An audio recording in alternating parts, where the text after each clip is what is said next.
Assalamu alaikum. I am Adnan Shiv, faculty member at ComSci Institute of Information Technology, and today is our lecture number 14 regarding the course Cost Accounting MGT 231. So in the previous lecture what we have discussed is regarding the process costing. उसके ऊपर हमने देखा था क्या क्या steps involved होते हैं, क्या क्या चीजें involved थी. अब हम उसी को फर्दर आगे कंटिन्यूएशन में लेके जा रहे हैं. कंटिन्यूएशन में कैसे लेके जा रहे हैं? वी आर जस्ट मूविंग के हाँ जी, अब हमने प्रोसेस कॉस्टिंग की क्रक्स को देखना शुरू किया. कुछ स्टेप्स को पिछले लेक्चर में देखा था, फिर हमने कुछ लेजर्स को देखा था कि लेजर से एक लेजर से दूसरे लेजर किस तरह ट्रांसफर हो रहा है, एक टी अकाउंट से दूसरे अकाउंट में किस तरह ट्रांसफर हो रहा है. इस तरह हर तरह के अकाउंट को हम लोगों ने सेपरेटली अंडरस्टूड किया था कि क्या क्या चीजें इन्वॉल्व होंगी और किस किस तरह से इन्वॉल्व होंगी, हमने वो भी साथ साथ ही देखते गए थे. तो जब हमने ये सारी चीजें देखी थी तो दैट मीन्स कि हमने ये सारी चीजें इन्वॉल्व करके देखा कि हमने कहा जी हम अगर इस तरह से परफॉर्म हो तो that means it's a process costing. Process costing के फर्दर हमने मीनिंग भी समझा था कि when you can't cut the production, तो तब हमने प्रोसेस कॉस्टिंग कैसे करनी है. When you can't stop the production और that can't be based on the order. तो जब इस तरह की चीज होगी तो हमने कहा था कि तब क्या करना है और किस तरह करना है, that we are going to see कि हमने कैसे परफॉर्म करना है. फर्दर मोर हमने साथ ये भी देखा था कि लेजर्स के अंदर ट्रांसफरेंस कैसे करनी है. ट्रांसफरेंस के साथ ही हमने देखा था कि एक डिपार्टमेंट की वर्क इन प्रोसेस दूसरे डिपार्टमेंट की वर्क इन प्रोसेस में कैसे ट्रांसफर होंगी based on journal entries. Journal entries कैसे करनी है इन कॉस्टिंग. सो आज भी हम उसी को फर्दर आगे अकाउंट फॉर करेंगे, that is process costing. Again, the readings are the chapter number 17 from Hongren and chapter number 4 regarding managerial accounting of Garrison and Noreen. So उसको हम further आगे continue कर रहे हैं. Let's see, let's have a look on it. First see the learning objectives. Learning objectives कौन कौन से हैं, किस किस तरह के learning objective हैं, कौन कौन से हैं. Let's have a look on it. Learning objectives: record the flow of material, labor and overhead production system. ये already हमने देख ली है. Compute the equivalent unit of production using weighted average method. ये हमने कंप्यूट किया था, हम एक दफा और करेंगे. Compute the cost per equivalent unit using weighted average method, यानी कंप्यूट करेंगे cost per equivalent unit using weighted average method. Assign cost to the units using the weighted average method, यानी कि कॉस्ट भी असाइन करेंगे हर unit को using weighted average method. किस method को यूज करते हुए? वेटेड एवरेज मेथड को. Compute the equivalent units of production using FIFO. Compute the cost per equivalent unit using the FIFO. FIFO को ज्यादा देखेंगे and then we start with the LIFO.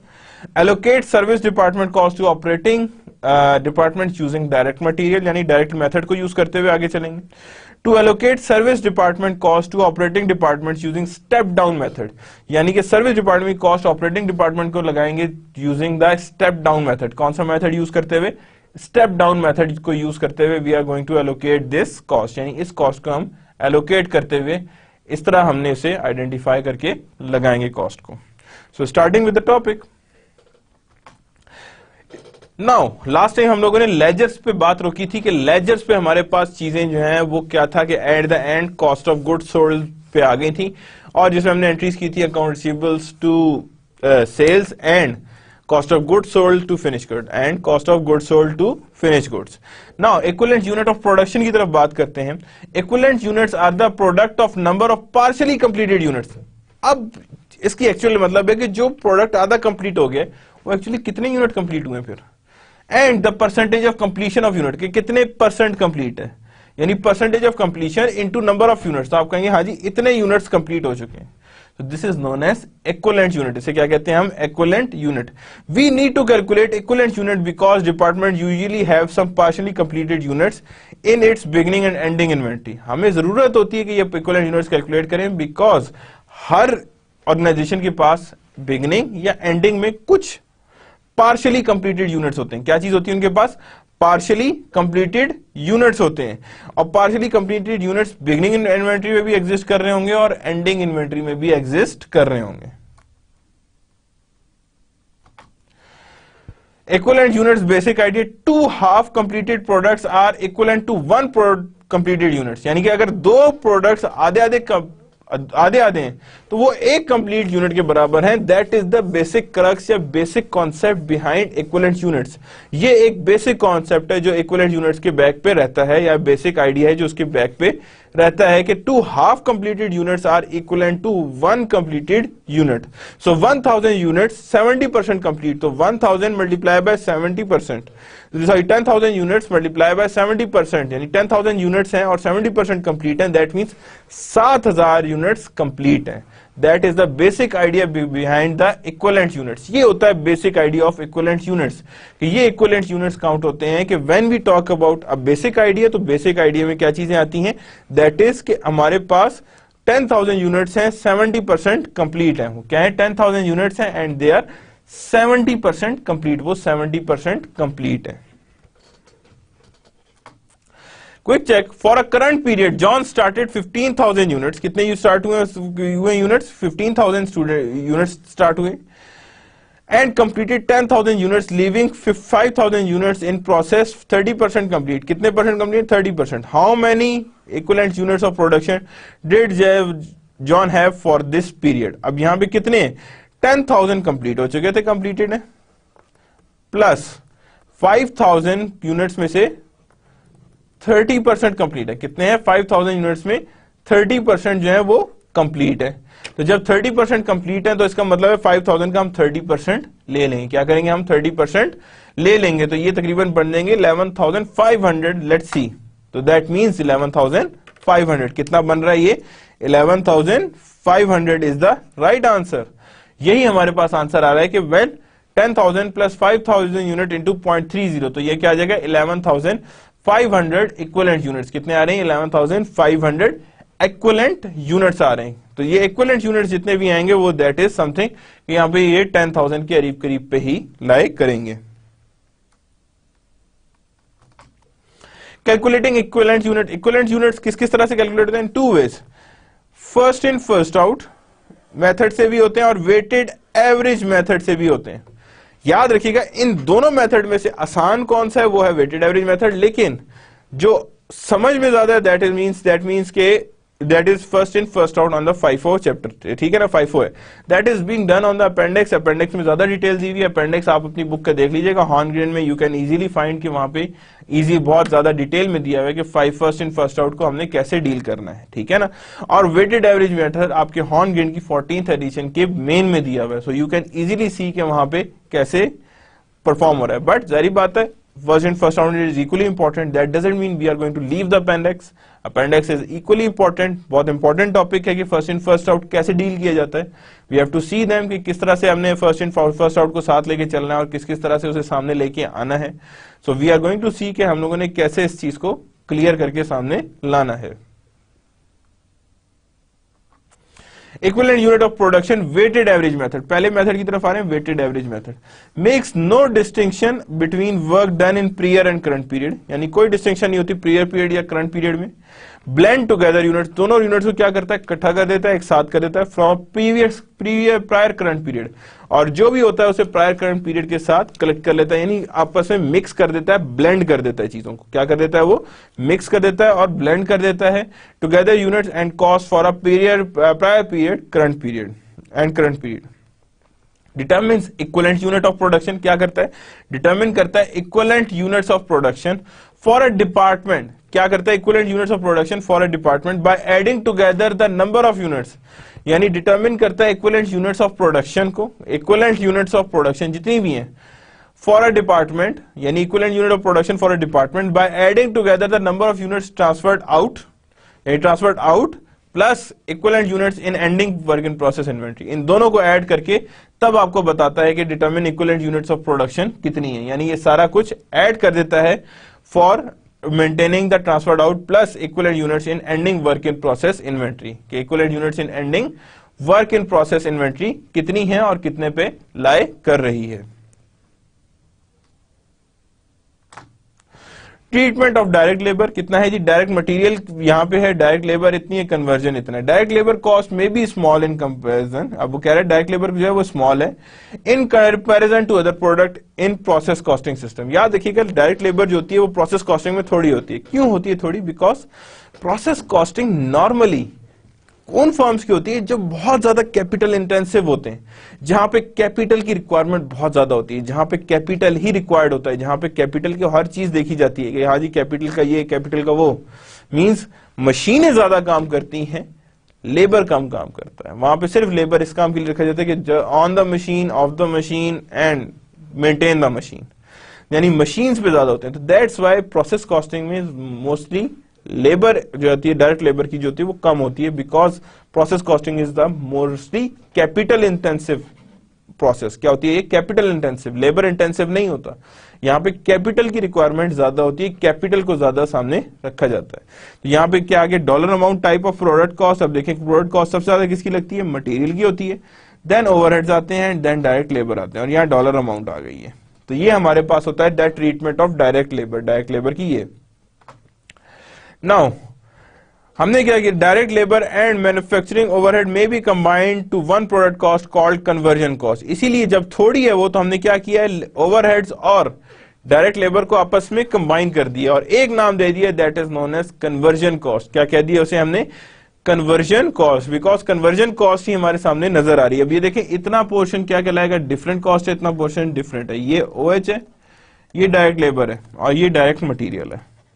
So that means कि हमारे पास हर चीज जो है वो डिफर कर रही होती है। डायरेक्ट मटीरियल वो रहा, कन्वर्जन कॉस्ट ये रही, डॉलर अमाउंट ये, डायरेक्ट लेबर ये है। तो जाहिर बात है, जब स्मॉल इन कंपैरिजन थी तो उन्होंने कहा जी कि what is the conversion cost of converting the raw material into a finish goods, कि अगर आपने रॉ मटेरियल को फिनिश गुड्स में कन्वर्ट करना है तो what would be the conversion cost, convert कैसे करेंगे, किस तरह करेंगे, किस बेस पे करेंगे।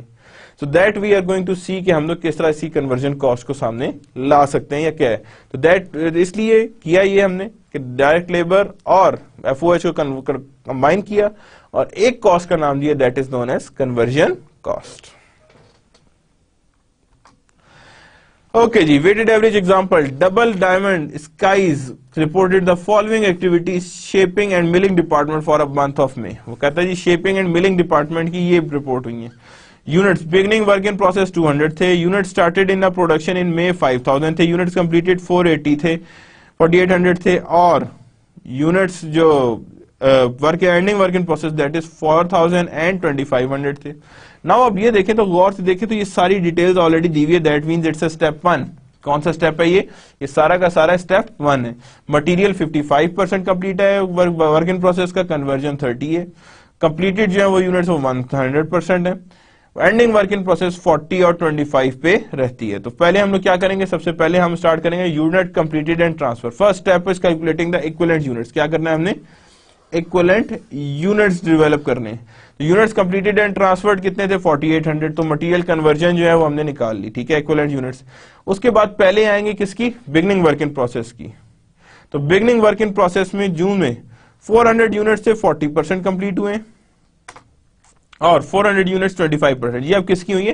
That is ending work in process. क्या है ये? एंडिंग वर्क इन प्रोसेस है। तो equivalent units of production in during the month of मे, किसमें हो रहा है? ये मंथ ऑफ मे में क्या क्या हो चुका है। तो ये दैट इज 4960 यहाँ कंप्लीट हुआ है और 4900 यहाँ एक कंप्लीट हुआ है। अगर हम पिछली स्लाइड पे देखें तो हमारे पास यहाँ पे ओवरऑल आ रही थी, देखें कितनी कितनी आ रही, बिगिनिंग वर्क इन प्रोसेस भी थी, जितने कंप्लीट हो गए और जितने एंड में बचे तो वो जो चीज। तो हमारे लिए कौन सी चीज इंपॉर्टेंट है? ये वाली। देखिए ये जो शुरू हुए ऑब्वियसली कंप्लीट हो गए ना। जब ये कंप्लीट हो गए तो किसमें आ गए कि जितने कंप्लीट हुए। तो इंपॉर्टेंट क्या हो गया? जितने यूनिट्स कंप्लीट हुए, जो इतने एंडिंग प्रोसेस में रह गए, ये दो चीजें रह गई। तो ये दोनों चीजों को हमने ऐड किया, तो हमारे पास ऐड करके आंसर क्या आए? 4960। यानी कि पहले हमने क्या किया? हमने पहले किया कि इसका सेकंड स्टेप किया is to identify the equivalent units of production in ending work in process with respect to material for a month। 160 units थे वो आए and add this to 4800 in step 1। यानी ऐड कर दिया किसके अंदर? हमने 4800 फ्रॉम स्टेप 1। और सेकंड में क्या किया? थर्ड स्टेप में क्या किया? is to identify the equivalent units of product earning work in process with respect to conversion cost। पहले मटेरियल की बात की थी, अब किसकी बात की है? टुवर्ड्स द कन्वर्जन कॉस्ट की बात की है। तो जब हमने कन्वर्जन कॉस्ट की बात की है for the month and add this to the 4800 of step 1, तो जब ऐड किया तो हमारे पास टोटल कितना आ रहा है? 4960 ऑफ मटेरियल, 4900 ऑफ लेबर, यानी 4960 of material and 4900 days of labour. Now the coming towards the fourth step, the equivalent units completed and transferred, वो इतने थे, इतने हमने निकाल लिए थे और हमारे पास ये चीजें हमारे पास बच गई थी। तो equivalent unit of production is always equal to the unit completed and transferred and equivalent units remaining to the work in process, कि यानी कि जितने ट्रांसफर हो गए और जितने भी वर्क इन प्रोसेस में से रिमेनिंग अभी पड़े, दैट मीन्स कि दैट वुड बी इक्वल, यानी जितने रिमेनिंग बच गए या जितने उसमें से निकल आए हैं, तो दैट मीन्स कि हमारे पास आंसर्स एक्यूरेट आ रहे हैं। Now moving towards the materials, हम किसकी तरफ मूव करें, मटेरियल्स की तरफ। बिगनिंग वर्क इन प्रोसेस में कितने थे, 200 यूनिट्स से, कितने थे हमारे पास 200 यूनिट्स से 55% कंप्लीट थे, 4800 started and completed. Ending work in process कितने थे हमारे पास, 440% थे हमारे पास। तो हमने जो ऐड किया हमारे पास आया 4960, और यहां पे अब देखें यहां पे कितना आ रहा है 4040%, यानी इसको हमने निकाल के यहां पे लगा दी, यानी इक्विवेलेंट प्रोडक्शंस निकालनी जितने एक्चुअल में कंप्लीट हो चुके थे। क्या हो चुके थे, कितने कंप्लीट हो चुके थे, वो सारे के सारे हमने इसमें डाल के निकाल लिए कि ये हमारे पास ऑलरेडी कंप्लीटेड फॉर्म में नजर आ रहे हैं, यानी ये हमारे पास क्या है, these are on the completed form. Now conversion cost, beginning 230 units थे, ऑलरेडी इतने कंप्लीट हो चुके थे, तो इसका मतलब है हमारे पास 425% बचे, तो ये एक तो यहां पे आएगा और एक जो है वो यहां पे ये वाली आएगी, दैट इज 400 इंटू 25%। तो हमारे पास आंसर कितना आया, 4900 इक्विवेलेंट यूनिट्स ऑफ प्रोडक्शन। क्या आया हमारे पास, 4900 इक्विवेलेंट यूनिट्स ऑफ प्रोडक्शन। क्या आया हमारे पास, equivalent units of production.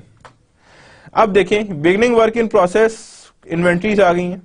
Beginning work in process की हमने क्या किया, कंप्यूट एंड अप्लाई कॉस्ट। अब यहां पे क्या, बिगनिंग वर्क इन प्रोसेस इतनी थी, 55% कंप्लीट है, 30% कंप्लीट थे, तो यहां पे हमारे पास कितनी 9600 और 5575। स्टार्टेड ड्यूरिंग में कितने स्टार्ट हुए, 5000 स्टार्ट हुए, 4800 जिसमें से कंप्लीट हो गए। मटेरियल कॉस्ट कितनी लगी, 368,600, 350,900 लगी। एंडिंग में हमारे पास ये बचे हैं 48, इतने इतने कंप्लीट हो गए और इतने इतने रह गए। That is our computations. अब हमारे पास चीजें आ गई। अब आप क्या देखें तो गौर से डिटेल्ड मैनर में हमारे सामने चीजें आ गई कि हमारे पास क्या चीज बची थी और क्या चीज नहीं बची, या क्या चीज हमारे पास अब नहीं बची, या क्या चीज हमारे पास अब नहीं रही। That we are going to see कि हमारे पास क्या चीज है क्या नहीं है। तो ये कॉस्ट जो है ये दूसरे डिपार्टमेंट से साथ आई है।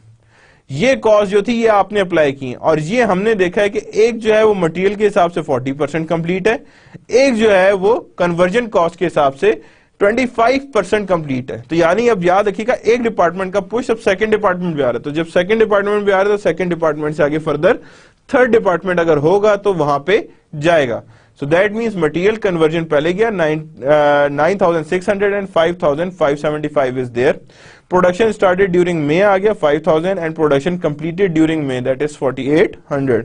Cost added to production in May कितना है जी 368,600 एंड कन्वर्जन कॉस्ट कितनी है 350,900। एंडिंग वर्क इन प्रोसेस कितनी है, मटेरियल 40% कंप्लीट है, कन्वर्जन 25% कंप्लीट आ रही है। So that is how we have identified कि कंप्लीट हमारे पास ये सिनेरियो आ रहा है। आगे देखते हैं। First cost per equivalent unit. अब हमने निकालनी क्या है, cost per equivalent unit.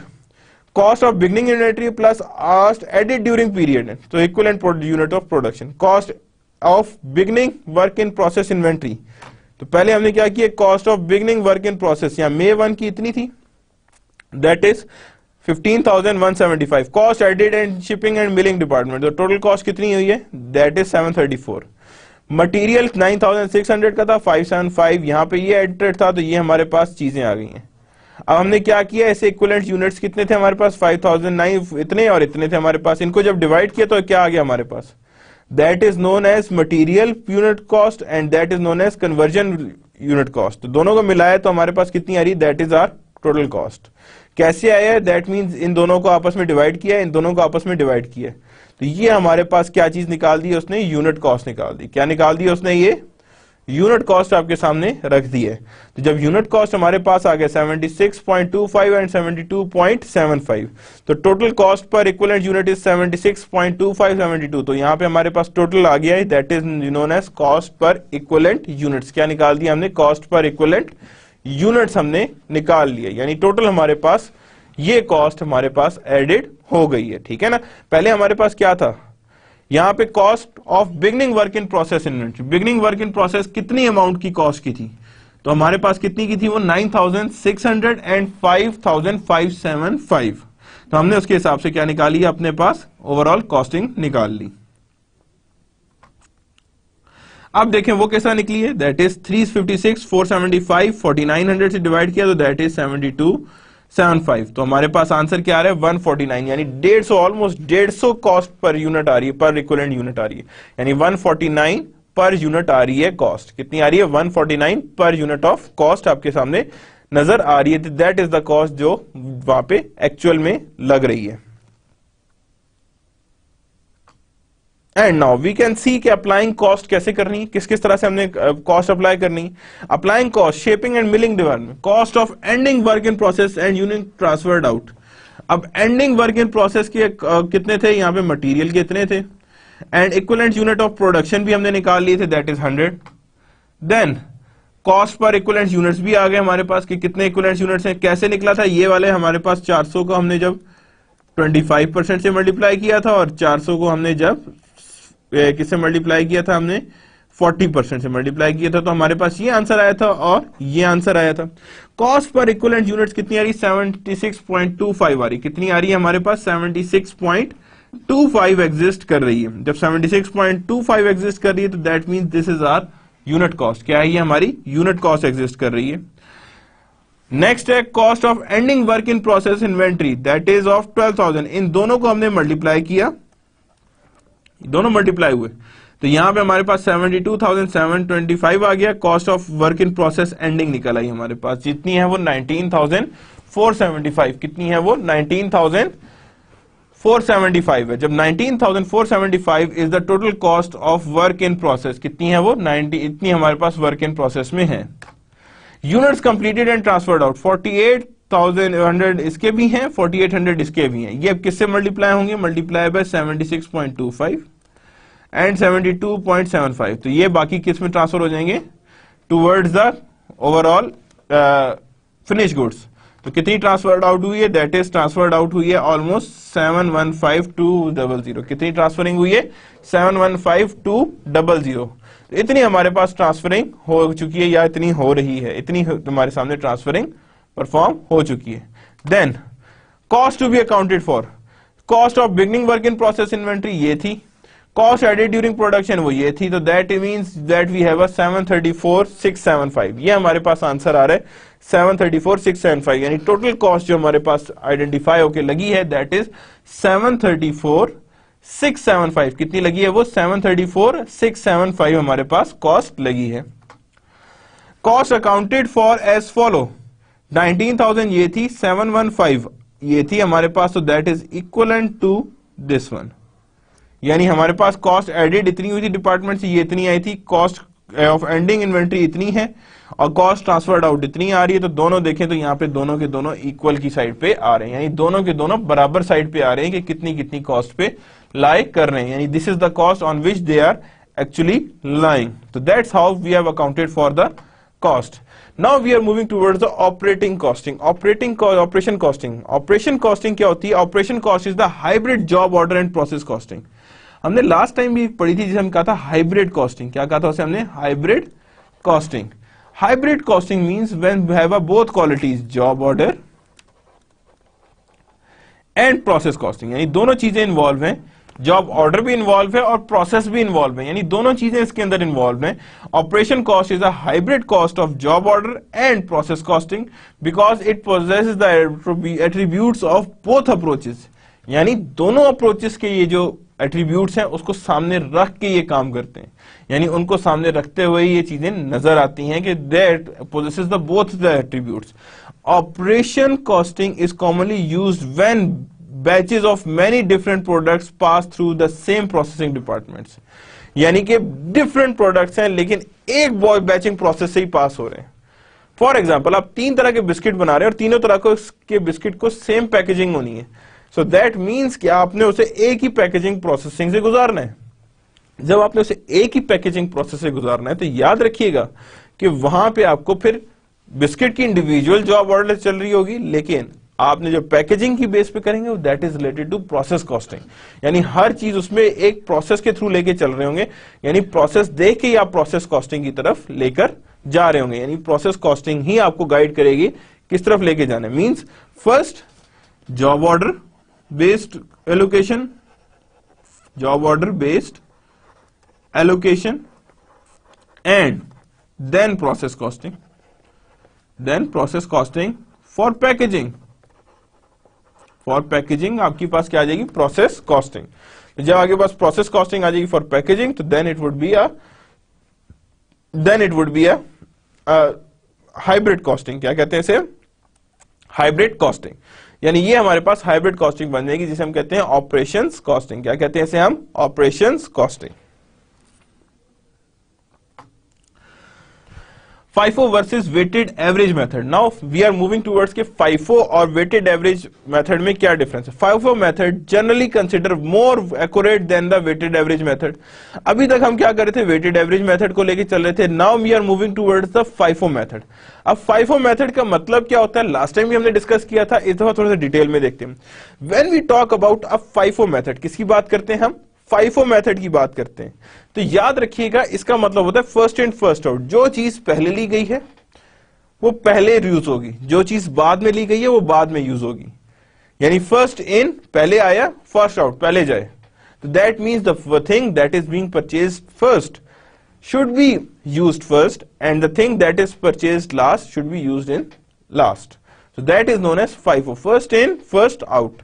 So whenever we talk about the FIFO, अच्छा एक चीज और याद रखिएगा, नॉर्मली होता है ये कि कहा जाता है जी FIFO मैयर है, ये सिर्फ और सिर्फ एक मेथड है for management of inventory on paper. सिर्फ और सिर्फ ऑन पेपर मैनेजमेंट के लिए ये बना है और किसी चीज के लिए ये नहीं बना हुआ। सिर्फ और सिर्फ ऑन पेपर ये किसको मैनेज कर रहा होता है, आपके ओवरऑल जिसे कहते हैं हम मेथड को मैनेज कर रहा होता है, या ओवरऑल आपकी इन्वेंट्री मैनेजमेंट कर रहा होता है। सिर्फ और सिर्फ मुझे ये बताएं ना, आपने अगर सपोज कोई आपका चावल का कारखाना है, आपने लाया, आपने सारे के सारे चावल एक वेयर हाउस में भर दिए। पहले 10 बोरी आए, फिर 20 बोरी है। आपने पेपर पे तो लिख दी कि पहले 10 बोरी 90 रुपए किलो के हिसाब से है, अगली 20 बोरी जो है वो 80 रुपए किलो के हिसाब से है। मुझे ये बताएं, जब आप उसे गोडाउन में चावल गिरा देंगे तो आपको पता लगेगा कि कौन सी बोरी 90 रुपए की थी, कौन सी बोरी 80 रुपए की? नहीं, you can't find it, you can't find it. इसका मतलब ये है कि आप उसे इंडिविजुअली अलग नहीं कर सकते, उसे आप इंडिविजुअली अलग नहीं कर सकते। और जब आप उसे इंडिविजुअली अलग नहीं कर सकते, that means it is just being on the paper. ये सिर्फ और सिर्फ ऑन पेपर की बातें हैं कि there exist a FIFO and there exist a LIFO। ठीक है ना, आप ड्रम है, ड्रम आप डिफरेंशिएट नहीं कर सकते, जस्ट आपने ऑन पेपर रखना होता है कि हाँ जी on the basis of rate and on the basis of depreciation and on the basis of tax issues आप FIFO यूज किया जाए या LIFO यूज किया जाए। तो ये these are the just costing method. ये क्या है, कॉस्टिंग मेथड्स हैं फॉर यूजिंग और फॉर अवॉइडिंग द टैक्स और for the purpose of depreciation. तो याद रखिएगा, there is no concept related to physical quantities. Physical quantities से इसका कोई लिंक नहीं है। So moving further, the FIFO method generally considered more accurate than the weighted average method, differs from weighted average method in two ways. The computation of equivalent method किससे very करता है, equivalent units, यानी इसके equivalent units different तरीके से calculate होते हैं, इनके इक्विवेलेंट यूनिट्स उस तरह कैलकुलेट नहीं होते। क्यों नहीं होते? बिकॉज जो चीज पहले आएगी वो पहले जाएगी और उसके बाद अगली चीज की हमने कैलकुलेशन करनी है। अभी तो हमने बड़े मजे से क्या किया, सबको प्लस किया, हमने कहा जी टोटल हो गए यूनिट्स इतने हो गए, टोटल यूनिट्स इतने हो गए, तो टोटल यूनिट्स को डिवाइड बाय टोटल कॉस्ट किया तो हमारे पास टोटल यूनिट कॉस्ट आ गई। कहते हैं नहीं, वर्क इन प्रोसेस ऑफ पिछली उसकी अलग अकाउंटिंग होगी, उसका अलग यूनिट कॉस्ट निकलेगी। सेकंड की जो सेकंड वन है जिसे कहते हैं हम कंप्लीटेड यूनिट्स, उसकी अलग काउंटिंग होगी। और एंडिंग वर्क इन प्रोसेस, इनकी भी अलग अलग यूनिट कॉस्ट निकलेगी। यानी हर पॉइंट इन टाइम पे अलग अलग इनकी यूनिट कॉस्ट सामने आएगी। The way in which cost of beginning inventory are treated in the cost reconciliation report, यानी क्या हुआ कि जिस तरह इन्वेंट्री बिगिनिंग इन्वेंट्री ट्रीट की जाती है रिकंसिलिएशन रिपोर्ट में, आप उधर से देखोगे कि किस तरह से आपने इसे बेहतर बनाना है, किस तरह से आपने इसे बेटर साइड पे लेकर जाना है। जिस तरह से आप बेटर साइड पे लेके जाएंगे तो दैट इज बेहतर। यानी कि उसी अगेन वही आ गया ना कि बिगिनिंग को देखना है कि बिगिनिंग कितना वेरी कर रहा है, बिगिनिंग में क्या चीजें हैं, बिगिनिंग ही बताएगा कि कितनी हमारे पास आ रही है। बिकॉज बिगिनिंग में क्या आती है, वर्क इन प्रोसेस आती है। क्या आती है हमारे पास, वर्क इन प्रोसेस आती है। Equivalent units of FIFO method, let's revisit the diamond double diamond keys. अब उसी एग्जांपल को हमने क्या करना है, दोबारा करना है, ठीक है ना, ताकि हमें पता लगे कि एक ही में FIFO और वेटेड एवरेज मेथड से क्या डिफरेंस आता है, यानी दोनों FIFO और वेटेड एवरेज मेथड से क्या डिफरेंस एग्जिस्ट कर रहे होते हैं। Assume the following activities reported in shaping and milling, यानी शेपिंग एंड मिलिंग डिपार्टमेंट में क्या क्या रिपोर्टिंग हुई है। बिगनिंग वर्क इन प्रोसेस कितनी आ रही है जी, देखें यहाँ पे 200 यहाँ पे थी, 55% कंप्लीट है, 30% कंप्लीट है। यूनिट स्टार्टेड इन मई 5000 थे, 4800 कंप्लीट हुए, 400 एंडिंग वर्क इन प्रोसेस में पड़े, 40% यहाँ है, 20% यहाँ है, ये कंप्लीट हो गए 100%। यानी कि हमने पहले 200 वर्क इन प्रोसेस आई है पिछले डिपार्टमेंट से, 55% मटेरियल के हिसाब से कंप्लीट थी, 30% लेबर के हिसाब से कंप्लीट थी। इस डिपार्टमेंट में हमने 5000 यूनिट बनाना शुरू किए, जिसमें से 4800 कंप्लीट हो गए। एंडिंग वर्क इन प्रोसेस में बचे 400 यूनिट, 400 यूनिट बचे तो हमारे पास कितने आ रहे हैं, 40% एक कंप्लीट है मटेरियल के हिसाब से, 25% एक कंप्लीट है मटेरियल के हिसाब से। यानी जो हमने कैलकुलेशंस की वो हमारे सामने कुछ इस तरह से सामने आई हैं कि वो इस तरह से कंप्लीशंस एग्जिस्ट कर रही हैं। Determine equivalent units needed to complete beginning inventory. अब पहले क्या करना है, हमने इक्विवेलेंट यूनिट्स हमने अटेन करने हैं और इक्विवेलेंट यूनिट्स को हमने आइडेंटिफाई करना है कि क्या क्या चीजें इसमें इन्वॉल्व हैं। तो determine equivalent units needed to complete the beginning inventory, यानी इक्विवेलेंट यूनिट्स जो होंगे वो needed to for the beginning inventories. अब यहां पे कितना है, अब यहां पे देखें to complete the beginning work in process, पहले क्या किया था, इसको हम लोग अकाउंट फॉर क्या कर रहे थे, नहीं कर रहे थे। 100% माइनस 55%, तो 90 मटेरियल के हो गए और 130 और 140 जो थे वो कन्वर्जन के हो गए। पहले हमने क्या किया था, पहले हमने इस चीज को सामने नहीं लाए थे, सिर्फ और सिर्फ हमने क्या बात की थी, जितने कंप्लीट हो गए हैं पहले वो लाओ और जितने एंडिंग में बचे वो लाओ। We haven't treated the work in process of beginning inventory like this. इस तरह से हमने work in process beginning inventory को देखा, किया ही नहीं था, उस तरह हमने टारगेट ही उसे नहीं किया कि जिस तरह उसे टारगेट करना चाहिए था। हमने we haven't targeted it like this. तो यहां पे हमने क्या किया, पहले हमने बिगनिंग इन्वेंटरी को लेके कि 200 यूनिट्स थे ना अगर आपके आउटस्टैंडिंग, तो हमने क्या किया 1000 माइनस 55%, 55% हो चुके थे, तो बाकी कितना बचा, तकरीबन 45% इंटू 200, तो आंसर क्या है 90 आया। तो दैट मीन्स 200 इंटू 30%, तो 70% अभी कंप्लीट होना बाकी है। तो 70% इंटू 200 तो हमारे पास क्या आ रहा है 140 आ रहा है, क्या आ रहा है हमारे पास 140 आ रहा है। Units started and completed during में, यानी कितने यूनिट्स स्टार्ट किए गए हैं और कंप्लीट कर दिए गए ड्यूरिंग में, तो हमने क्या निकाला है यहाँ पे, दैट इज 4600। कितने आ गए यहाँ पे हमारे पास 4600 आ रहे हैं, 4600 हमारे पास क्या आ रहे हैं, that is being completed, unit started and completed during में, यानी इतने यूनिट्स हमने स्टार्ट किया और इतने यूनिट्स हमने कंप्लीट कर लिए हैं, दैट इज बीइंग कंप्लीटेड, यानी इतने हमने कंप्लीट कर लिए हैं। देन मटेरियल्स आ गए 400 यहां पे आ गए, तो दैट मींस कि हमारे पास 400 कितने आ रहे हैं, ये आ गए हमारे पास 400 यूनिट्स 40% से मल्टीप्लाई हुए और 400 यूनिट्स 25 से मल्टीप्लाई हुए, तो दैट वी हैव अ 160। कितने आ गए हमारे पास 160 आ रहे हैं यहाँ पे। तो यहाँ पे जब हमारे पास 160 आ रहे हैं तो दैट मींस कि हमारे पास ये चीजें इंक्लूड हो रही हैं।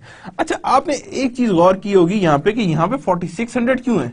अगर मैं पिछली स्लाइड पे जाऊं तो यहां पे तो उसने कहा जी units completed during is the 4800। कितने आ गए यूनिट्स कंप्लीटेड, 4800 कंप्लीटेड हो गए, लेकिन वहां पे क्यों हमने 4600 लिखा है, इसलिए लिखा है because we have minus this 200 units out of it. Weighted average में एडिट था, हमने ये 200 क्या किया, 4800 माइनस 200 की है, बिकॉज अब हमने इसकी अकाउंटिंग सेपरेट की है। इस तरह हमने इसकी अकाउंटिंग सेपरेट की, जिनमें से अभी 200 में से हमने देखा कि 90 बने यहाँ हैं, 140 इसके यहाँ बने, तो टोटल हमारे पास कितने हो गए, अब 4600 हो गए। तो जब ये हमारे पास आए तो नेक्स्ट हमारे पास एंडिंग कितना है, 400 यहाँ है, 160 के यहाँ पे आ गया, एंड 400 यहाँ पे 25 है तो यहाँ पे आ गया। तो हमारे पास आंसर क्या आ रहा है 4850 और 4840, यानी कि मटेरियल के कितने यूनिट्स कंप्लीट है, 4850, कन्वर्जन कितने 4840, इतने यूनिट्स उसके पास कन्वर्जन के कंप्लीट है। सो दैट मींस कि यहां पे जो ये लिखे हुए दैट इज एक्चुअली जो 48,000 माइनस 200 जो प्रीवियस उसके हैं जो पिछले डिपार्टमेंट से हैं, क्योंकि वो सेपरेट अब अकाउंट फॉर हो रहे हैं, ये सेपरेट अकाउंट फॉर हो रहे हैं। तो अब यहां पे देखें तो हमने क्या किया, इक्विवेलेंट यूनिट सेपरेटली फाइंड किए, एंडिंग इन्वेंट्री के भी और बिगनिंग इन्वेंट्री के भी और कंप्लीटेड गुड्स के भी, यानी तीनों के हमने ये अकाउंट्स जो है वो सेपरेटली आइडेंटिफाई किए, यानी सेपरेटली हमारे सामने नजर आए। तो अब यहां पे भी देखें ये माइनस हुआ है, यहां पे 40% से मल्टीप्लाई किया 160 आ गया, यहां पे 40 को 25% से मल्टीप्लाई किया तो दैट मींस इट्स 100। तो यहां पे कितना आ रहा है 100% माइनस 55% एंड 100% माइनस 30%। पहला क्या है 100% माइनस 55% एंड 100% माइनस 30%, यानी हमने यहां पे दोनों माइनस किए। तो हमने कहा जी 90 मटेरियल के कंप्लीट हुए एंड 140 क्या हुए, कन्वर्जन के कंप्लीट हुए। पहले हमने क्या किया था, दोनों में ऑन एवरेज 200-200 ऐड कर दिया था, जो ऐसा नहीं है। ऐसा नहीं होता कि आप 200-200 डायरेक्टली इजीली एड अप कर दें। नाउ द FIFO एग्जांपल देखते हैं, मटेरियल्स अब कैसे आ रहे हैं। 5000 यूनिट स्टार्टेड, अब बिगनिंग क्या हुआ जी 200% था, 4600 यूनिट्स इधर पे थे, 400 यूनिट्स यहां थे, 40% यहां थे। अब पहले क्या आया, इसका इक्विवेलेंट आए हैं 900, 4600 यहां पे आए हैं, 160 इसके कंप्लीट आए हैं, तो टोटल हमारे पास कितने आए हैं 4850 हमारे पास टोटल यूनिट्स आए हैं। ये काम जो हुआ है कि पहले आपने बिगनिंग वर्क इन प्रोसेस को अलग डील किया है, कंप्लीटेड को अलग डील किया, एंडिंग को अलग किया। ये हमेशा याद रखें on the basis of FIFO होता है कि FIFO में जब भी इक्विवेलेंट यूनिट्स फाइंड करने तो that is the same thing. इसी के थ्रू हम लोगों ने आइडेंटिफाई करना है कि LIFO कैसे है। तो LIFO ये FIFO है वो इसी के थ्रू बताता है, यानी 5000 यूनिट स्टार्ट हुए थे, 4000 बच गए थे और बाकी 200 जो थे वो इसके थे। तो हम लोगों ने पहले क्या किया था 4600 प्लस 200, जो कि FIFO के लिए ठीक नहीं है, बट वेटेड एवरेज मेथड के लिए that is the right thing. क्या आप बिगनिंग और कंप्लीटेड को ऐड कर लें और उसके बाद आप जो है एंडिंग वर्क इन प्रोसेस पे काम शुरू करें, जिसपे हम लोग कर रहे थे। नाउ कन्वर्जन को देखते हैं, कन्वर्जन्स कैसे हुई हैं। अब जब हम कन्वर्जन्स की बात करते हैं तो देखिएगा beginning work in process 200 units, 20% into 300, यहां पे 70% आ गया, and 4600 unit started and completed. अब 4600 यहां है, 4000 इंटू 200, अब यहां पे क्या है 200 इंटू 30%, जैसे हमने पहले किया था। कहां किया था ये देखें, क्या किया 200, 100% माइनस 70%, 70% यहां है, 200 यूनिट्स यहां है। तो इन दोनों को जब मैंने मल्टीप्लाई किया तो that I have a answer of 140। कितने का आंसर आया मेरे पास 140 का आंसर आया। और जब मेरे पास 140 का आंसर आया दैट मींस कन्वर्जन कितनी आ रही है 20 units into 10% minus 30%, that is 70%, that is 140। कितना आ रहा है ये 140 हमारे पास एग्जिस्ट कर रहा है, यानी 140 हमारे पास ये लाई कर रहा है, जिसमें हमने ये चीज देखनी है। मटेरियल आगे हमने देखा है, मटेरियल में भी ये देखा है बिगनिंग को अलग लेके आ रहे हैं। अब देखिए तीन चीजें आ रही हैं, एक यहां से उतर के आ रही है, एक यहां से उतर के आ रही है और एक यहां से उतर के आ रही है। तो तब हमारे पास आया 4850। अब देखते हैं कॉस्टिंग में क्या है। इक्विवेलेंट तो मटेरियल निकाल, इक्विवेलेंट यूनिट्स तो फाइंड कर लिए। अब देखना है कि मटेरियल में कॉस्टिंग में क्या चीजें आनी। तो कॉस्टिंग की जब हम बात करते हैं तो कॉस्टिंग कैसे इवैल्यूएट होती है जरा देखिएगा। पहले कन्वर्जन देख लेते, कन्वर्जन कितना है 200 70% आ रहा है, यहाँ पे 140 आ गया, देन 4600 आ गया, देन 100 आया है किसका 400 इंटू 25%, दैट इज 100। तो हमारे पास आया 4840 इक्विवेलेंट यूनिट ऑफ प्रोडक्शन। क्या आ गया हमारे पास 4840 इक्विवेलेंट यूनिट्स ऑफ प्रोडक्शन। क्या आ गया हमारे पास इक्विवेलेंट यूनिट्स ऑफ प्रोडक्शन आ गया। नाउ एक्चुअल अब आ रहे हैं हम कॉस्ट की तरफ। अब यहां पे देखें equivalent units of weighted average कितना है 4960, less equivalents of beginning inventories कितने थे, हाँ 110 यहां पे हुआ और 60 यहां पे, यानी हमने इक्विवेलेंट यूनिट्स को निकाल दिया, यानी कि जितने जितने यूनिट्स ऑलरेडी बन चुके थे, कौन से थे इक्विवेलेंट यूनिट्स जिनमें से ऑलरेडी हमने क्या किया था बन चुके थे, यानी कि 200 में से 55% कंप्लीट थे ना, तो हमने 55% उसमें से निकाल दिया और इसमें से भी निकाल दिए, तो जारी बात है आंसर सेम आ गया। तो that means the difference is that कि जो ऑलरेडी कंप्लीटेड यूनिट्स थे, क्या थे वो जो कंप्लीटेड यूनिट्स थे वो भी हमने इसके अंदर ऐड कर दिए थे, वो भी हमने क्या कर दिए थे इसके अंदर ऐड अप कर दिए थे, उसे भी हमने क्या किया इसके अंदर ऐड अप कर लिया था। तो दैट्स व्हाई उसके आंसर्स 449 ये आ रहे थे, लेकिन जब हमने एक्चुअल लिया तो हमारे पास आंसर्स क्या आ रहे हैं दैट इज 4850 एंड 4840, यानी 4850 is one thing and 4840 is another one. As shown below the equivalent units in beginning inventory are subtracted from equivalent units of production per weighted average method to obtain the equivalent unit of production under FIFO. यानी आप इस तरह भी FIFO find कर सकते हैं, इस तरह भी आप FIFO को equivalent units फाइंड कर सकते हैं. As shown below, the equivalent units in beginning inventory are subtracted from equivalent units of production per weighted average. यानी कि beginning inventory जितनी थी या beginning work in इन्वेंट्री थी, जो भी उसके इक्विवेलेंट यूनिट से अगर हम सब्ट्रैक्ट कर दें किस में से, वेटेड एवरेज में से, कि जो ऑलरेडी कंप्लीटेड, देखिए कंप्लीटेड यूनिट से हमारा तो कोई लिंक नहीं है ना, जो ऑलरेडी कंप्लीटेड थे, जितने कंप्लीट होना बाकी थे हमने तो उसके साथ डीलिंग है ना, तो हमने उसी के साथ देखना है पर weighted average method to obtain equivalent units in FIFO. क्या निकल आएगा? इक्विवेलेंट यूनिट्स जो एग्जिस्ट कर रहे हैं इन FIFO, जो FIFO के लिए इक्विवेलेंट यूनिट्स एग्जिस्ट कर रहे हैं, दैट वी हैव टू सी के कितने यूनिट्स वो एग्जिस्ट कर रहे हैं. तो ये हमारे पास क्या आ गया? That is 4850 and that is 4840. That means कि यहां पे हमने ये एडिशनल मार्किंग की हुई थी जो हमारे पास कंप्लीटेड यूनिट्स थे. यानी हम बिगनिंग इन्वेंटरी के कंप्लीटेड यूनिट्स निकाल दें तो we have the same units with the FIFO and the weighted average. यानी दोनों केसेस में हमारे पास सेम यूनिट्स और सिमिलर यूनिट्स एग्जिस्ट कर रहे होंगे.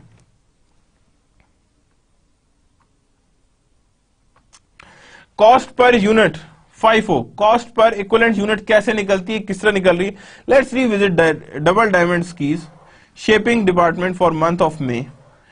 अब यहां पे बिगनिंग वर्क इन प्रोसेस हमने निकाल लिया, हमने कहा जी 55% कंप्लीट है और यहां पे कितनी है? 30% कंप्लीट है. ये कॉस्ट आई थी पिछले डिपार्टमेंट से कि इतनी कॉस्ट हम लगा चुके हैं, इतने प्रोडक्शन हमने स्टार्ट की थी, इतने प्रोडक्ट कंप्लीट हुए थे, मटेरियल कॉस्ट इतनी लगी थी 350 इतनी थी, वर्क इन प्रोसेस 40 यूनिट से ये हमारे पास निकल आया. यानी ये हमारे पास एग्जिस्टिंग कंडीशंस पे थी. अब देखें, पहले हमने उसको अकाउंट फॉर किया था लेकिन हमने टोटल एड अप कर दिया था. बिगनिंग वर्क इन प्रोसेस को हर तरह से हमने क्या किया था? टोटल एड अप कर गए थे और उसी एड अप में हमने देखा था कि कितने कितने हमारे पास एडिशंस में चीजें सामने आ रही हैं या कितनी वो चीजें एक्चुअल में हमारे सामने नजर आ रही हैं. तो जब हमने टोटल सबको किया था तो हमने उसमें इंडिविजुअल तरीके से नहीं दिया था. देखें जैसे इधर पे यहां पे इंडिविजुअल तरीके से देखा गया है कि इंडिविजुअल क्या आ रहा है? मटेरियल्स 55% कंप्लीट है, कन्वर्जन 30% कंप्लीट है. जैसे 9600 फर्स्ट में आ रहा था और 5575 सेकंड में आ रहा था. The formula for computing cost per equivalent units for under FIFO. अब FIFO का क्या फॉर्मूला है? Cost per equivalent units, cost of audit during the period and equivalent units of production. इसका फॉर्मूला डिफरेंट नहीं weighted average से, obviously इसका different है और थोड़ा नहीं काफी डिफरेंट है इसका फॉर्मूला. कैसे? उसका फॉर्मूला क्या था? Cost beginning inventory plus cost added in this department. यानी 15,000 जो 9,600 और 5575 जो था वो भी इसके अंदर ऐड था, इन दोनों को ऐड करके इसके अंदर ले आए थे और divide by equivalent units of production. Equivalent units of production था. अब यहां पे क्या आ रहा है?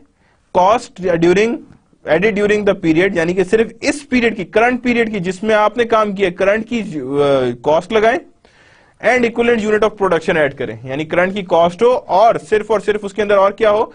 इक्विवेलेंट यूनिट्स ऑफ प्रोडक्शन हो. क्या हो उसके अंदर? इक्विवेलेंट यूनिट्स ऑफ प्रोडक्शन हो. यानी इक्विवेलेंट यूनिट्स ऑफ प्रोडक्शन ही हमें गाइड करेंगे हमने किस तरफ और कैसे मूव करना है और किस तरफ लेके जाना है. तो that means we have to guide with the cost added during the equivalent units of production. फर्क क्या है कि उसमें ज्यादा कॉस्ट एडेड थी, वो एम्पलीफाइड ज्यादा आ रहा था, इसमें कॉस्ट कम होगी तो इसका एम्पलीफाइड वैल्यूज इतनी ज्यादा नहीं आएंगी. Means cost equivalent to production जो है या cost per unit equivalent unit जो है वो थोड़ा सा कम आएगी, लोअर साइड पे आएगी, यानी कम साइड पे, यानी थोड़ी आएगी. Cost per equivalent units of FIFO. अब क्या किया है देखें, cost added by shaping and milling, material में इतनी लगाई है, कन्वर्जन में इतनी लगाई है, दोनों को ऐड किया तो हमारे पास आ गई इतनी कॉस्ट. इक्विवेलेंट यूनिट्स कितने थे? वो इतने थे. तो जब इन दोनों से डिवाइड किया तो हमारे पास 76 आया. ये पहला कैसे आया होगा? पहला आया होगा 40 that is 368,600 divided by 4850. So that is the answer. तो पहला क्या आ रहा होगा हमारे पास? इस तरह से आ रहा होगा. यानी this is the formula, that's how we do it. Then second one, इसको कैसे करेंगे हम, 350900 डिवाइडेड बाय 4840, ये हमारे पास है। तो आंसर क्या होगा 72,072.50 एंड इसका क्या होगा 76 जो आ रहा होगा। तो यहां पे हमारे पास पर यूनिट कॉस्ट कितनी आ रही है 148.50, कितनी आ रही है हमारे पास 148.50, यानी ये हमारे पास एक्चुअल कॉस्ट एग्जिस्ट कर रही है। तो that is our total cost, कि हमारे पास पर यूनिट कॉस्ट जो है वो that is this much, that is 148.50 जो इक्विवेलेंट यूनिट्स। अब ये क्यों हुई है, बिकॉज कॉस्ट भी कम हुई है और यूनिट्स भी कम हुए हैं, लेकिन फिर भी वहां पे 149 कंप्लीट आई थी हमारे पास वेटेड एवरेज मेथड में। यहां कितनी आई है हमारे पास 148.50, कितनी आई है हमारे पास 148.50। So that's how we find the cost per equivalent units equals to is FIFO, in which case 148.50 is there, यानी ये हमारे पास एग्जिस्ट कर रही है। अप्लाइंग कॉस्ट, कॉस्ट अप्लाई करनी है टुवर्ड्स द FIFO कॉस्ट करनी। Record the equivalent productions in ending work in process inventory. अब क्या करना है, हमने एंडिंग वर्क इन प्रोसेस में इसकी इक्विवेलेंस रिकॉर्ड करनी है। जब हमने इसकी इक्विवेलेंस रिकॉर्ड करनी है तो we are going to see कि हमने इसकी इक्विवेलेंस को किस किस तरह और कहां से लेकर आना है। तो first of all talking about the shaping and milling department, cost of ending work in process inventory and unit transferred out. Ending work in process inventory equivalent units कितने आ रहे हैं जी 160 और 100, यानी कि एंडिंग तो इतनी आ रही है हमारे पास, कंप्लीटेड कितने और कॉस्ट पर यूनिट कितनी आ रही है दैट इज 76 और 72.50। तो हमारे पास टोटल आ जाएगी यहाँ पे वर्डिंग की 12,000, दैट इज 19,410, कितनी आ रही है 19,410। कैसे आई 160 इंटू 76 एंड 100 इंटू 72.50, 100 इंटू 72.50, तो हमारे पास आ गया 12,160, कितनी आ गई हमारे पास 12,160 एंड 7,250, कितने आ रहे हैं ये 72,250 आ रही है हमारे पास। तो यहां पे हमारे पास टोटल हमारे पास इन दोनों को जब हमने ऐड किया तो हमारे पास कितना आ रहा है 19,410। Then further unit transferred out कितने हुए, अब unit transfer cost of beginning work in process inventory कितनी थी 9,000 एंड 5,575, तो 15,175। अब इक्विवेलेंट यूनिट्स कितने थे इनके, अब उनको हमने मल्टीप्लाई करना है किसके साथ, कॉस्टिंग के साथ। ये तो यूनिट्स ट्रांसफर्ड आउट कितने हैं ये तो हमने ऑलरेडी देखे हैं कितने के थे। तो cost of beginning work in process inventory इतनी थी। कॉस्ट ऑफ कंप्लीटेड यूनिट्स, कौन कौन से कॉस्ट ऑफ कंप्लीटेड यूनिट्स थे हमारे पास 90 यहां पे कंप्लीट हुए, 140 यहां पे हुए, और ये कौन से किसके थे ये units beginning work in process inventory के थे। किसके थे ये units, that is related to beginning work in process के, beginning work in process inventory के इतने थे, जैसे हमने पहले देखा है। यहां पे देखें तो beginning work in process inventory कितनी थी हमारे पास, that is here it is, यहां पे थी हमारे पास ये रही, that is 90 and that is 140। कितनी थी हमारे पास 90 थी एंड 140 थी। तो जब हमारे पास 90 और 140 थी तो दैट मींस 90 उसकी थी और 140 अगले की थी। तो यहां पे हम लोग कहेंगे दैट इज मींस यहां पे एक हमारे पास आ रही है 90 और 160, यानी कि दैट इज 90 और दैट इज 140। तो हमने जब मल्टीप्लाई किया तो हमारे पास कितना आ रहा है 6,840, कितना आ रहा है हमारे पास 6,840, और यहां पे कितना आ रहा है 10,150, यानी इस डिपार्टमेंट ने कितनी कॉस्ट लगाई 16,990, कितनी लगाई है कॉस्ट 16,990 इस डिपार्टमेंट से लगाई है। ये वाली कॉस्ट तो ऑलरेडी पिछले डिपार्टमेंट से लग के आई है, इसे तो आपने काउंट ही नहीं करना when we talk about FIFO, जब हमने बात करनी, क्योंकि ये तो पिछले डिपार्टमेंट से लग के आई है और ये हमारे पास आई है 16,990। लेकिन ये भी कॉस्ट के साथ ही, जब देखिए वो गुड्स क्या थी आधी अधूरी बनी हुई थी, क्या थी वो आधी अधूरी बनी हुई थी। अब वो जब आधी अधूरी बनी हुई थी तो दैट मीन्स कि वहां पे अभी कंप्लीशंस नहीं हुई थी। तो उन्होंने क्या किया कि अपनी पूरी की पूरी work in process as it is हमारे पास भेज दी along with the cost, along with the cost. ये चीजें लगी उधर थी, लेकिन उन्होंने ये जब हमारे तरफ भेजी तो ये हम उनकी कॉस्ट इसी तरफ आ गई, यानी ये कॉस्ट समेत आई है, that we are going to add in our case. यानी ये अब हम क्या करेंगे अपने पास एड अप करेंगे कि ये हमारे पास एड अप हो रही है, ये हमारे पास क्या है दीज आर आर कॉस्ट, ये हमारी कॉस्ट हैं जो हमारे पास एग्जिस्ट कर रही हैं। So that is what we known as कि यहाँ पे इन दोनों को अब हम ऐड करेंगे बिकॉज ये प्रीवियस डिपार्टमेंट की, लेकिन कंप्लीशन के बाद कॉस्ट लगेगी ना, तो कंप्लीशन के बाद हम इसकी कॉस्ट को अकाउंट फॉर करेंगे। देन उसके बाद देखें cost of unit started and completed in may. Unit started कितने थे 4600 76 मटेरियल की थी हमारे पास पर यूनिट, कन्वर्जन 72.50 थी, तो हमारे पास total cost started and during में कितना आ गया 349,600 एंड 33,500 कितनी आ रही है 33,500, तो टोटल कितना हो गया 683,100 कितनी आ रही है हमारे पास 683,100, यानी ये हमारे पास टोटल कॉस्ट है जो एग्जिस्ट कर रही है, जो हमारे पास आ रही है या जिसको हमने देख के आगे फर्दर लेकर चलना है। तो यहां पे हमारे पास कॉस्ट ऑफ ट्रांसफर्ड आउट कितनी आ रही है, that means we are going to add all these things, क्योंकि ये कॉस्ट यूनिट्स के साथ हमारे डिपार्टमेंट में आ गई थी। क्या आ गई थी, ये कॉस्ट यूनिट्स के साथ हमारे ही डिपार्टमेंट में आ गई थी। तो जब वो यूनिट्स के साथ हमारे पास ही आ गई थी तो दैट मींस कि हमने इसे अपने पास ही ऐड किया, और जितना हमने काम किया उसमें क्या हुआ जी 16,990 का हमने खुद काम किया, एंड देन 683,100 इज देयर, जो हमारे पास टोटल कॉस्ट आ रही है, that is goods transferred out. ये क्या आ रहे हैं हमारे पास, goods transferred out, that is 715,265। क्या आ रही है हमारे पास 715,265 हमारे पास ओवरऑल जो गुड्स ट्रांसफर्ड आउट, यानी जो हम लोगों ने कंप्लीट गुड्स बना के फॉरवर्ड कर रहे हैं, दैट इज बीइंग हियर। अब इसके अंदर एक चीज का जिक्र नहीं है, किसका जिक्र नहीं है, वो हमारे पास है कि हमने किस लेवल पे कहां पे जाके किस तरह से हमने बिगनिंग वर्क इन प्रोसेस। अब बिगनिंग वर्क इन प्रोसेस को क्या करेंगे, हम अगले डिपार्टमेंट में ट्रांसफर कर देंगे। कैसे करेंगे अगले डिपार्टमेंट में ट्रांसफर, हम कहेंगे transferred work in process, transferred और फ्रॉम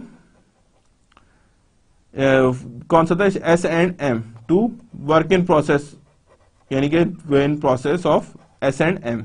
तो जितनी अमाउंट से ट्रांसफर करेंगे वो उसकी अमाउंट क्या होगी, वो जो ये अमाउंट जो हमारे लिए थी वो उसकी अमाउंट बन जाएगी, क्योंकि वो अमाउंट समेट जाता है जितनी अमाउंट उस पर लग चुकी होती है। बिकॉज गुड्स की देखिए प्राइसिंग तब होनी है जब उसने कंप्लीट हो जाना है, उसके बाद उस गुड्स की प्राइसिंग होनी, उससे पहले उस गुड्स की प्राइसिंग नहीं होनी। उसकी गुड्स की प्राइसिंग पॉसिबल नहीं है कि जब तक नहीं हो तब तक वो कंप्लीट ना हो जाए या ओवरऑल कंप्लीशन की तरफ ना चली जाए। जब वो कंप्लीशन की तरफ चली जाएगी then it would be on the side के हम कहेंगे यहां जी that's it would be final one and it would be on the accurate one. So that means कि वर्क इन प्रोसेस हमने इसमें देखना है कि वर्क इन प्रोसेस किस तरफ और कैसे जा रहा है और कैसे परफॉर्म किया जा रहा है, और जैसे ही वर्क इन प्रोसेस में जाएगा उसके बाद वो सारी की सारी यूनिट्स आके इसी तरह लिखी जाएंगी जिस तरह ये लिखी गई है, यानी जो इस डिपार्टमेंट की वर्क इन प्रोसेस है वो नेक्स्ट डिपार्टमेंट की ये चीज बन जाएंगी, दिस वन ये चीज बन जाएंगी, और that continues until the last department would appear. क्या आ जाएगा आपके पास, लास्ट डिपार्टमेंट अपीयर हो जाएगा, तब तक वो इस तरह मूव करती जाएंगी next department to next department to next department.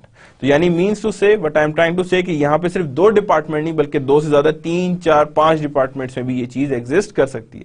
Means process costing could be among 5 departments के 5 डिपार्टमेंट्स के अंदर भी प्रोसेस कॉस्टिंग वेरी कर सकती है या वर्क कर सकती है या आपने सामने नजर आ सकती है।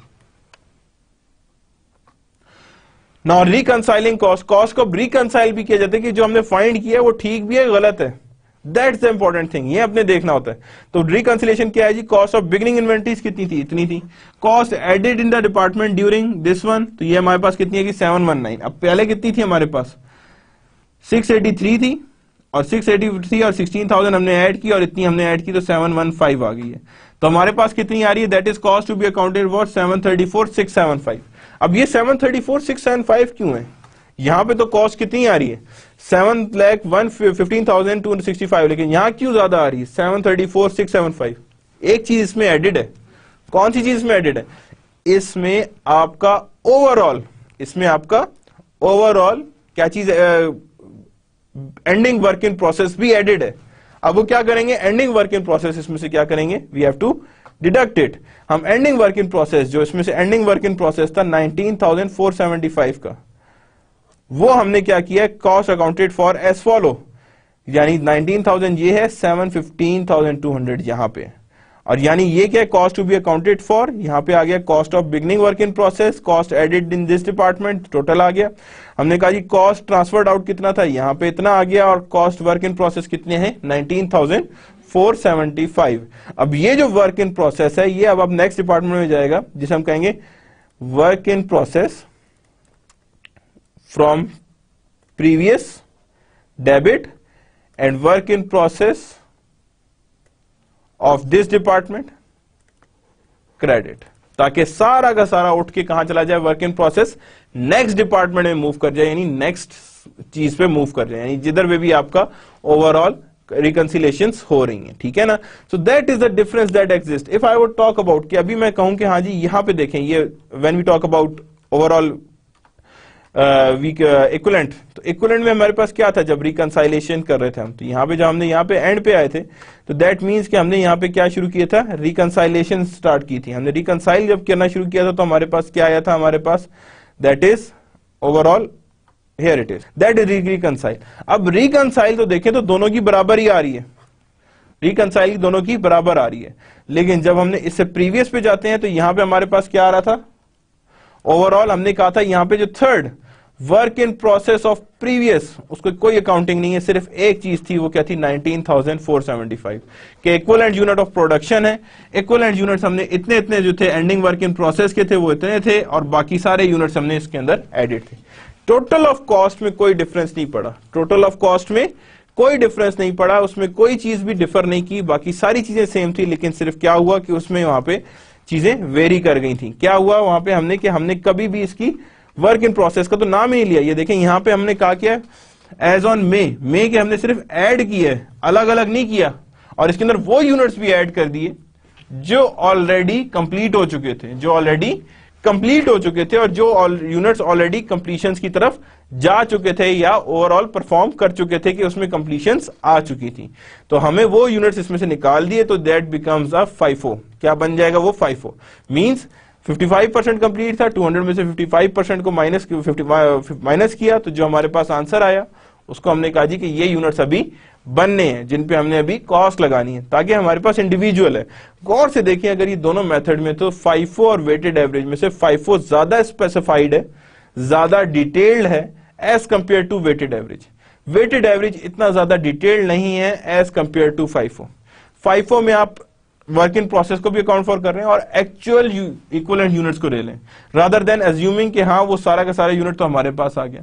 बिकॉज देखें ठीक है, पिछले डिपार्टमेंट से वर्क इन प्रोसेस आई है, वो कॉस्ट जो साथ अटैच थी वो भी तो हमारी थी, हमें ही हमारे उसके साथ ही आई है, तो हमने और लगा दी तो उसमें सब इकट्ठा हो गया। लेकिन उन यूनिट्स पे कितनी कॉस्ट लगी और कितनी कॉस्ट नहीं लगी, that's the important information also, कि उसमें हमारे डिपार्टमेंट ने कितनी कॉस्ट निकाली। अब देखिए यहां कहीं भी नहीं बता रहा वो कि हमारे डिपार्टमेंट ने उनकी बिगनिंग वर्क इन प्रोसेस पे कितनी कॉस्ट लगाई है। अपने तो यूनिट स्टार्ट किए जो किए, लेकिन अब उनकी वर्क इन प्रोसेस पे कितनी कॉस्ट लगाई है, वो कॉस्ट जो है वो इसमें से क्या है, मिसिंग है, वो कॉस्ट इसमें नजर नहीं आ रही है। सो दैट्स व्हाई अब यहां पे देखिए सारी कॉस्ट हो रही है, लेकिन उनकी नहीं बताई हुई कॉस्ट की, जो उनकी वर्क इन प्रोसेस जो रिमेनिंग थी उन पे एडिशनल कितनी कॉस्ट लगी। जबकि यहां पे जब बात करते हैं हम FIFO की, तो FIFO यहां क्लियरली डिपेंड करता है कि हमने यहां पे कितनी एडिशनल कॉस्ट लगाई है, वो हमारे सामने नजर आती है। देयर इट इज, ये रही। अब यहां पे देखें हमारे पास एडिशनल कॉस्ट क्लियरली नजर आ रही होगी, ये देखें ये हमने उनकी लगाई, अब उनके वर्क इन प्रोसेस पे लगी हुई है, और ये थी बिगनिंग वर्क इन प्रोसेस पे, और ये हमारे डिपार्टमेंट ने कितनी लगाई है, उसने ये हमारे डिपार्टमेंट ने लगाई है 16,990, ये हमारे डिपार्टमेंट ने लगाई है, और ऑलरेडी उनकी कॉस्ट कितनी थी 15,175। कितनी कॉस्ट थी उनकी 15,175 जो थी वो ऑलरेडी उनकी कॉस्ट थी जो एग्जिस्ट कर रही थी। तो यानी ये इंफॉर्मेशन जो थी वो वेटेड एवरेज मेथड मिस कर जाता था, वो इसे इंक्लूड नहीं करता था।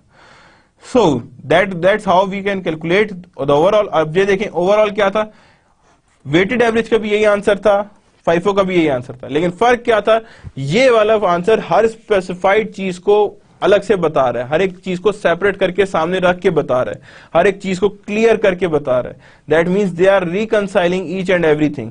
वहां पे देखें पहले बताया बिगनिंग इन्वेंट्री इतनी थी, फिर ये कॉस्ट लगी, cost added in this department ये थी 7,000, और हमने यहां पे देखा तो यहां पे cost to be accounted for क्या 19,475 एंड 7,15,200 जो था दैट इज ट्रांसफर्ड आउट, यानी ये फिनिश गुड्स कंप्लीट हो गई हैं और या दूसरे डिपार्टमेंट को चली गई हैं, और cost cost of ending work in process is still there over for the next department या further working, यानी further working के लिए भी ये available है, यानी कि this is how we are going to say कि हमने यहाँ पे reconciliation देखी.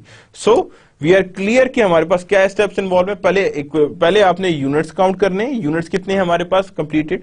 देन उसके बाद हमने देखना है कि हमारे पास इक्विवेलेंट यूनिट्स कितने आ रहे हैं. इक्विवेलेंट यूनिट्स देखने के बाद आपने देखना है कि इनकी ओवरऑल क्या क्या वैल्यूज आ रही हैं, कितनी कितनी वैल्यूज आ रही हैं. उसके बाद आपने देखना है कि कॉस्टिंग कैसे कैसे हुई है. पहले की कॉस्ट अलग कर लें, दूसरे की अलग कर लें और हर एक की टोटल कॉस्टिंग करके उनको सेपरेटली आइडेंटिफाई कर लेंगे क्या क्या सेपरेशंस होनी है, जैसे यहाँ पे हुई है. ये देखें यहाँ पे अब स्टेप्स. फर्स्ट क्या था हमारे पास, कॉस्ट ट्रांसफर्ड आउट था.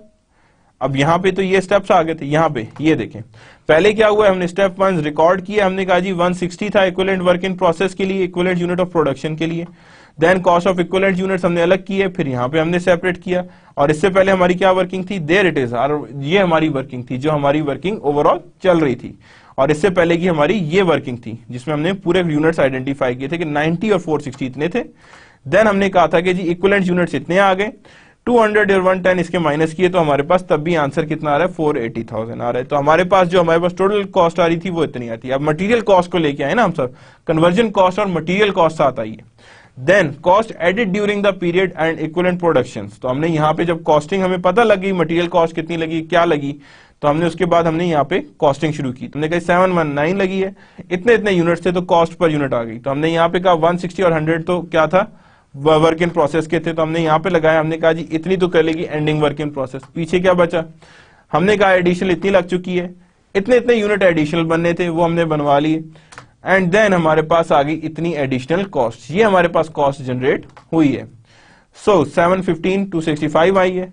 And then we have reconciled and then again 734. I am repeating again because it's not as simple as you are looking it. You have to really work hard to realize them. आपने इसे please घर में बैठ के लाजमी इनके problems जरूर देखें. इस प्रॉब्लम्स इसके या इस बुक के एंड एक्सरसाइज को लाजमी अटेम्प्ट करें. Quizzes, assignments are already there, but still your own practice worth more than these quizzes and assignments. So do practice yourself. That's why I am repeating again ताकि आपको पूरा process clear हो जाए. ये process के through हम चल रहे थे और प्रोसेस को देखते हुए आए कि किसी से अगर कोई चीज मिस हो गई हो तो वो रिपीट हो जाए. So now the comparison of costing methods in lean production. अब आगे जा रहे हैं, अब वो कंप्लीट हो गया. अब हम क्या है, कंपैरिजन ऑफ कॉस्टिंग मेथड्स की तरफ आ रहे हैं इन टर्म्स ऑफ कि in a lean production environment FIFO and weighted average yield similar unit cost. कि जब भी हम सिंपल प्रोडक्शन या लीन प्रोडक्शन एनवायरनमेंट की बात करते हैं तो दोनों में कॉस्टिंग सिमिलर लेवल पे आती है. क्या आती है, सिमिलर लेवल पे आती है और सेम यूनिट कॉस्ट निकलती है. When considering cost control FIFO is superior to weighted average. जब भी कॉस्ट कंट्रोल की बात करते हैं तो FIFO ज्यादा बेहतर है as compare to weighted average. क्यों, वो जो एडिशनल यूनिट की काउंट किया हुआ था वो एडिशनल यूनिट इसके अंदर नहीं आता. यानी it does not mix the current period with the cost of prior period. यानी कि करंट पीरियड और प्रायर पीरियड की कॉस्ट को आपस में मिक्स नहीं करता. They can't mix the current period and prior period cost. यानी दोनों कॉस्ट को आपस में मिक्स नहीं होने देता या नहीं मिक्स करता. तो जब वो मिक्स नहीं करने देता तो definitely cost control obviously happens. So that's the end of the lecture number 14. This chapter has still not completed. We are going to see further process costings in the next lecture, and in which we are going to study different things, different items. Again we are going to see some of the things again, क्योंकि इसमें भी मैं FIFO को एक दफा दोबारा routine में discuss करूंगा नेक्स्ट लेक्चर में कि FIFO दोबारा क्या होता है और FIFO के थ्रू हमारी प्रोसेस कॉस्टिंग कैसे होती है और कॉस्ट ऑफ प्रोडक्शन रिपोर्ट कैसे बनती है, CPR कैसे बनती है. I am going to redo in the next lecture ताकि एक दफा और कंफर्मेशन हो जाए, ताकि मिस ना हो आप लोगों का. Because this is not a easy topic, it's a bit technical one, but still you people can easily understand them. So I am starting it with the cost of production report of FIFO in the next lecture, but this process costing is not completed yet. It would be continued in the next lecture. For this lecture, this is the end of the lecture number 14. Allah Hafiz.